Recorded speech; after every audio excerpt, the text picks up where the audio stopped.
Can you hear me? Okay, great. Hello. I'd like to talk about some tips and tricks about sustainability. Today with you, hopefully have. I'm back. Hopefully I'll try to give you some inspiration or maybe a way how to look at things differently than you already do if you do have sustainable sort of actions in your life. So who I am, my name is Alma. Yeah, okay. Technically I can talk really loudly if everybody can hear me. My name is Alma. I'm better known as Hellocon Ry. That's usually what I go for. I'm pretty much the person behind everything in Hypecon, including sewing, designing, marketing, anything, shipping. It's all me. It's one person. There's nobody else behind it, honestly. I've been in fashion for about 17 years. Well, coming up to 17 years in November, so it's quite a long time. It's almost an adult when it comes to sort of, if we put it in human terms. First things first, of course, obviously, where to find the materials. Obvious things are the secondhand shops, of course, thrift shops. You know where to find them, you've probably been there. But I would suggest you look for not just the bigger ones, the more organized ones, but to look for sort of mom and pop type of thrift shops, which usually don't have as good as an organization in the place, but they do have a lot of great gems inside of them, just because people don't usually want to take. But do take a couple of gloves with you, and just go and dig into these piles or boxes of things. Antique shops are a thing that people are usually afraid to go in because they feel like there's a lot of expensive things that you can't really use, but you would be surprised.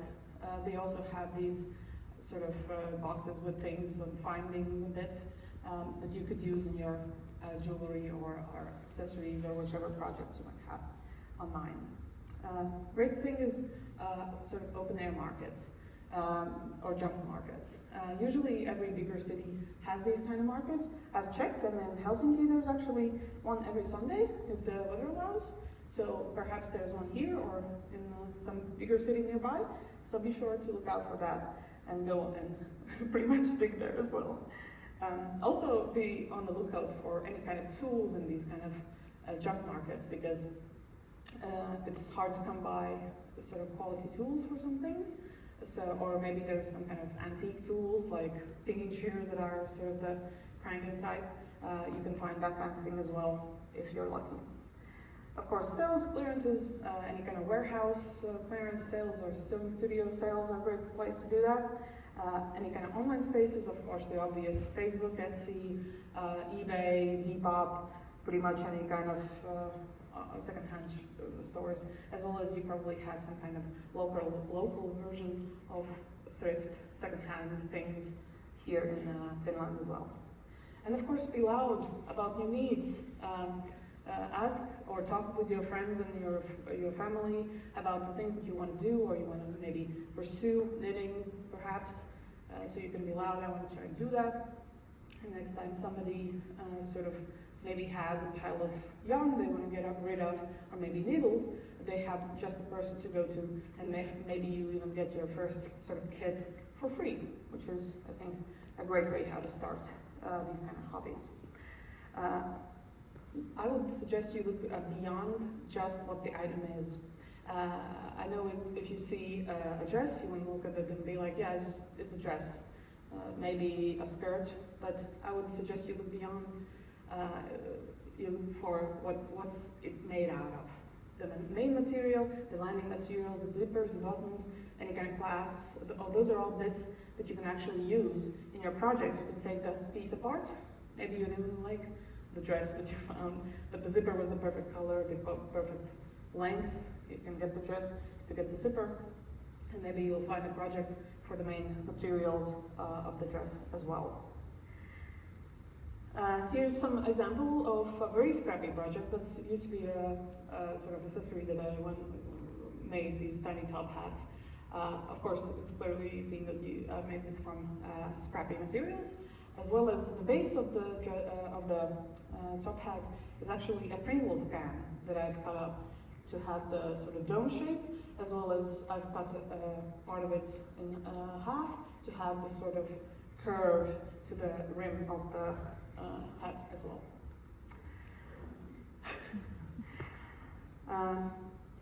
When you're creating your own pieces, be sure to take advantage of the fact that you can make them as you would like them. Maybe there's some grievances that you don't like about things, like the infamous pockets missing from the dresses. You can add the pockets, and here's a great example of how to maximize one piece by making it reversible.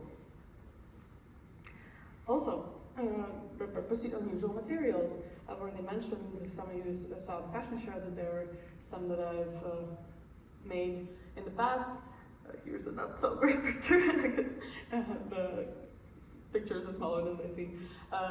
Of curtains that I've made that I didn't actually do much with them. I just added sort of a ribbon to make it into an overskirt, which adds more sort of sizing to the piece, as well as bedding for these centerpieces, and the tartan skirt is made out of tabletop cover.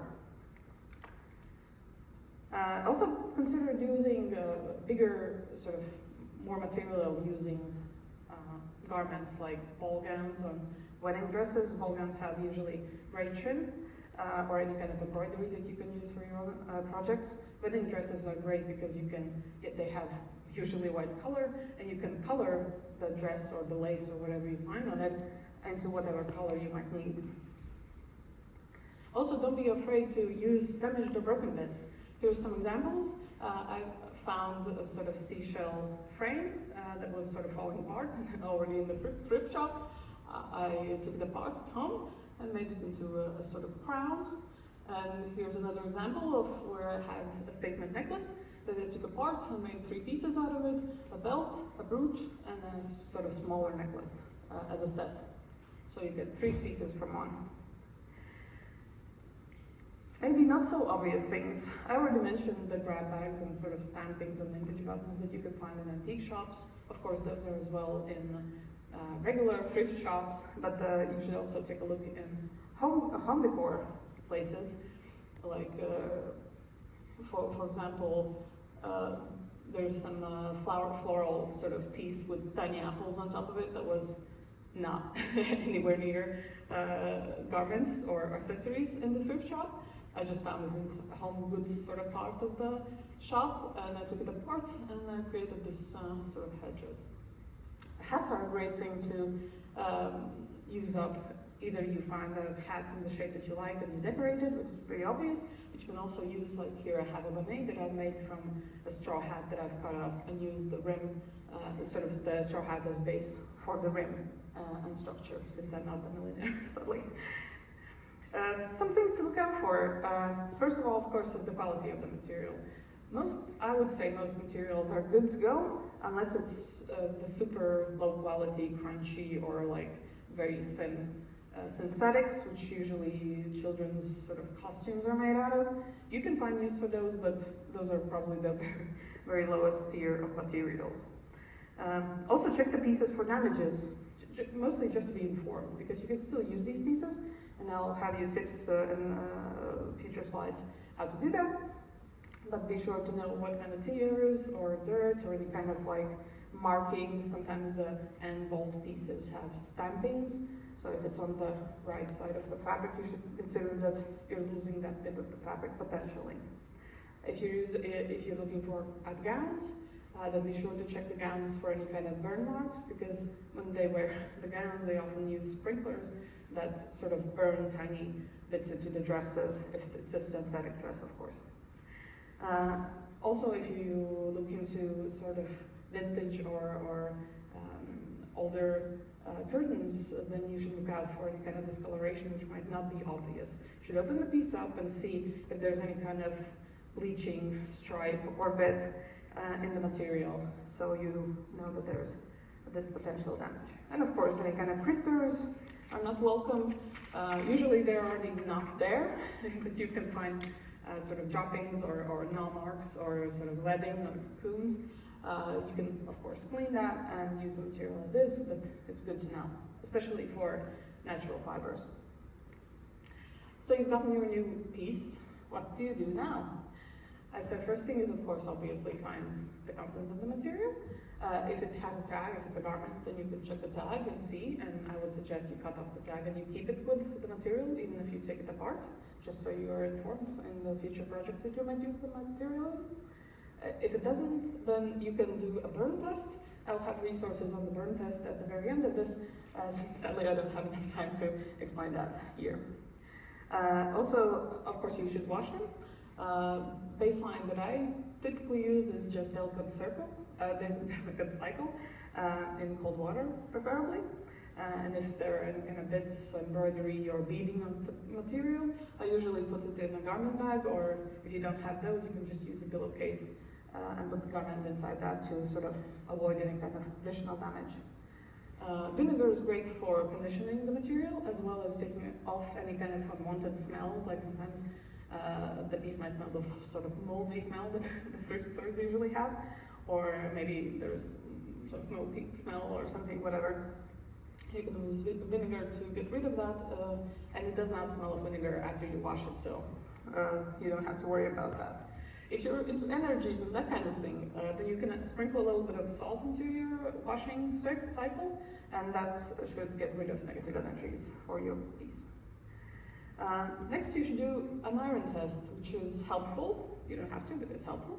You can cut off a small scrap piece of the material, or you can just use the very edge of the material just to check how does the material do in higher or lower temperatures. Start low, go higher, see where it starts to change or melt or burn or whatever sort of effect it might have.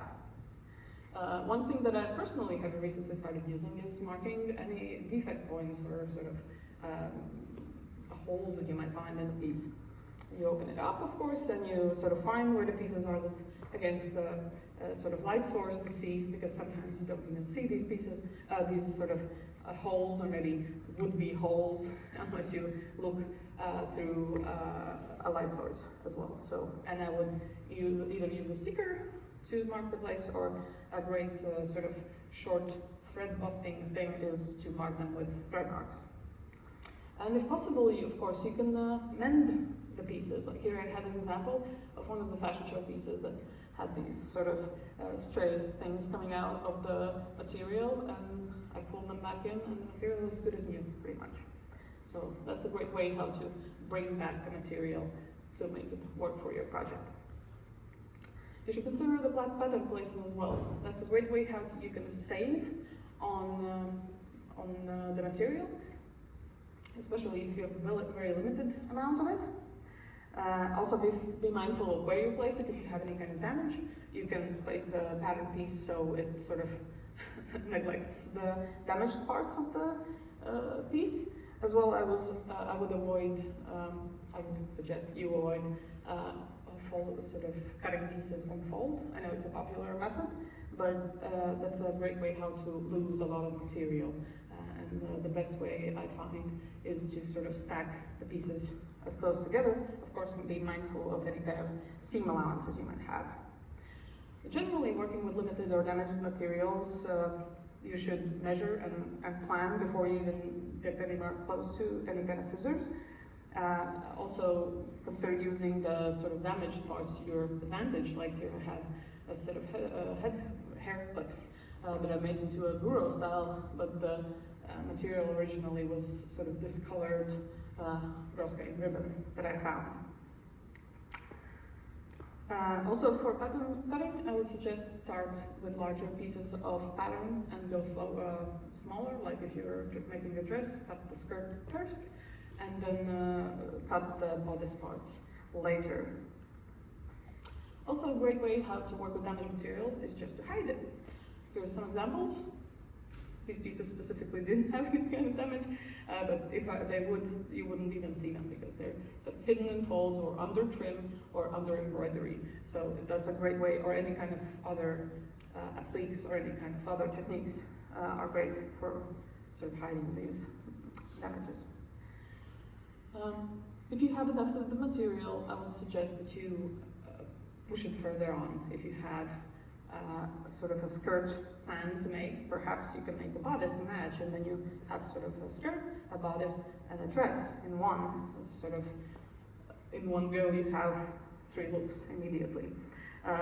Also, if you make, for example, a short sleeve blouse, you can make detachable sleeves, but of course you don't need to make 17 of them. Mix and match techniques.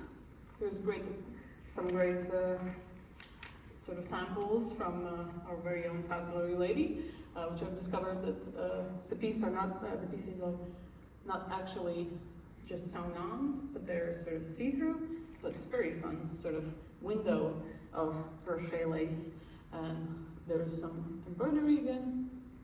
And here I have a bolero that I've actually crocheted the lace on top of the material, not sewing it. So once you're done with the project, you probably have some kind of leftovers, and you have the urge to throw them out. I would say don't, put them in a bag, save them for a project. First, consider that no piece is really too small. Like, consider these handmade roses. The pieces are very small. They're literally a couple of centimeters a piece.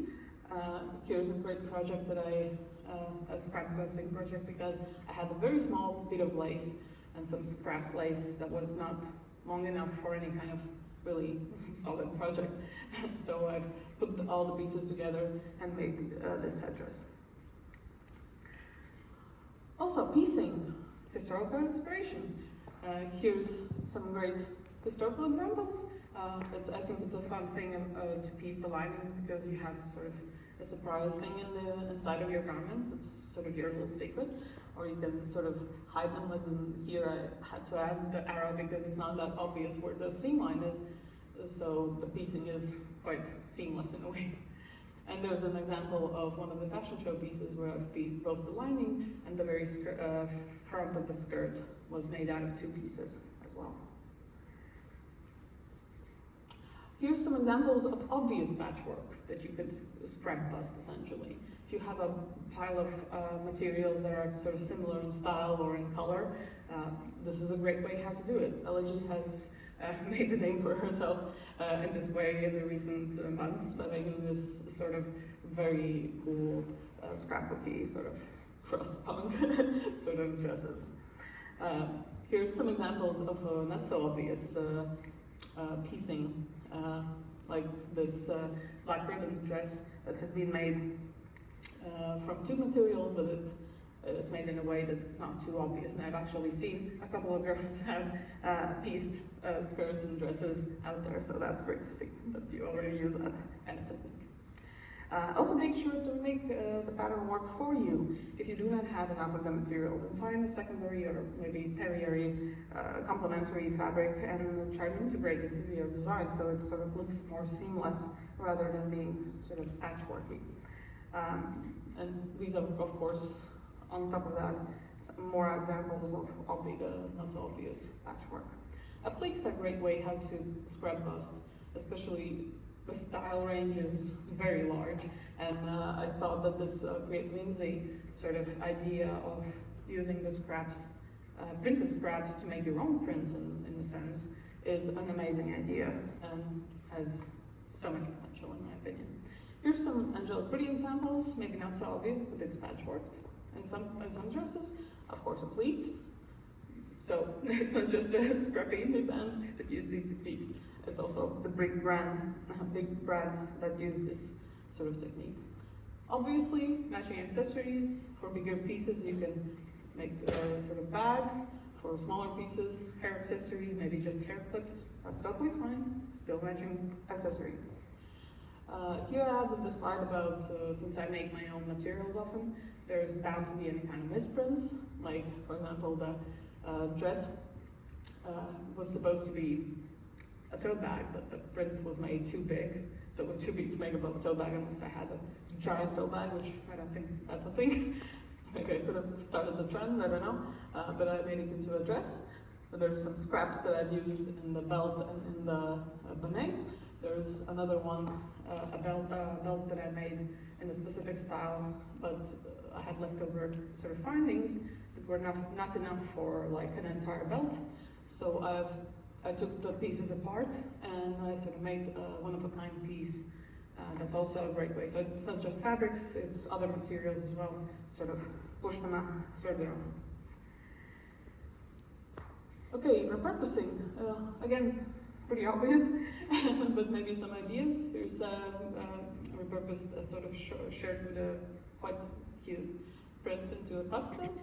There's a couple of cardigans that I made into a bolero jacket. I don't know where the pictures are so super grainy, but and there's a skirt that you can barely see in this sort of quality, but it used to be sort of like a children's sailor dress that I made into a skirt for myself.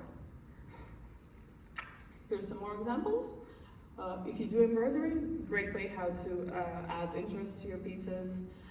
Here's a great example of if you have a shirt that you like, the fit of or the shape of, you can add a little bit of lace to make it more multiple, pretty obvious. And alterations, of course. I think Nadine Atelier is one of the better alteration maker that I've seen. Some of the pieces you can't even tell that there's been any kind of adjustments, like the floral piece and this pink dress. For some it's a bit more obvious, but of course we're working with limited materials, so that's understandable. So you have maybe already something, you don't want to buy new things. Okay, that's great. You don't need to buy new things. You can find whatever you already have that might seem too plain or too uninteresting, and just sort of, there's a variety of techniques how you can make your pieces work more for you. Like iron-ons, painting, beading, embroidery again, appliques. And also I wanted to include this sample with shoe clips, which is actually a great thing for travel. If you have several looks planned and you don't want to bring like 5 shoes, you can bring one pair of shoes that's very comfortable with you, but interchange the shoe clips to make the pieces work for you. So what do you do if you do not sew or craft? You say you can't do it, what do I do then? Well, one of the things is to use your local seamstresses, which is, it doesn't have to be a person who's into the fashion, it can be a regular seamstress, because you'll be surprised, they get very excited when you bring a project like this to them, either to just mend or alter, or they're very excited if you bring them to like sort of make the pieces, because that's very exciting, that kind of project. You don't get that kind of projects that often. And also remember that you don't have to, if you go to somebody, you don't have to stick with them. If they don't work for you, if the vibe is off, you can say no, thank you, and go find your other person, other seamstress, so to speak. And you can, again, incorporate the community, ask around, probably somebody knows a seamstress that would work for you, or who has already worked in the fashion and knows what to do or how to do it. Of course, I have to mention supporting sustainable and indie brands. That's sort of the whole thing of this. They're usually not as super perfect as everybody would like them to be, like in the green sense, but they do take that kind of thing into consideration more often than bigger brands do, as well as they cannot possibly do as much damage as brands like Shein or Timo or that kind of places. Also, I would like to suggest that you do try like very simple projects. Like here I have a small list of things that you can probably do even if you don't sew or craft. A project that I call a ribbon. You take a piece of ribbon, you tie it into a ribbon, and you add a little sort of hair clip or whatever kind of backing to it, and now you've made the thing. Congratulations, you're now a crafter. Another thing is quite easy is to replace or sort of mend any kind of buttons that you might have on pieces. If it's falling off, just tighten it up with a couple of stitches. If you don't like the buttons on a piece, great way how to start trying these things. Find cute buttons that you want to replace and sort of cut the old ones off, sew the new ones on. But you can consider that the size of the button needs to be roughly the same size, so it would fit through the sort of buttonhole. A very low stakes project is darning a sock, which, especially if you have a sock that you are about to throw out, save it for later when you have a moment that you feel like, okay, I can try this. So you take a sock and there's tutorials, and I have had more resources at the end on how to do it, but you should probably try it and see, perhaps you can do what you think you cannot do. Also, sashiko, visible mending, any kind of embroidery, especially for damaged pieces, I think. Here's some examples, not specifically Lolita, but I think these are close enough that you could work into your cardigans, like the roses bit. If there's a cardigan that has a hole in it, especially if it's like a wool one, they do tend to do that. Then you can add roses to sort of hide the mending part. You can add fun colors to your socks, like that would be super fun, honestly. Thank you. Here's, if you would like to see the resource list, you can scan the QR code, but you can find the list in my website as well. So be sure to check that out if I intrigued you with any kind of project or you want to find more resources on that. In general, I hope I inspired to sort of look at things a bit differently and find a way how to maybe alter the things that you already have and not just sell them off or drop them in a second-hand store. So thank you. I think I might be a little over time. Thank you so much. If you have any questions, you can totally ask me. Or you can just, if you're too shy to ask here, you can of course come later at my table and ask me secretly in my ear. Thank you.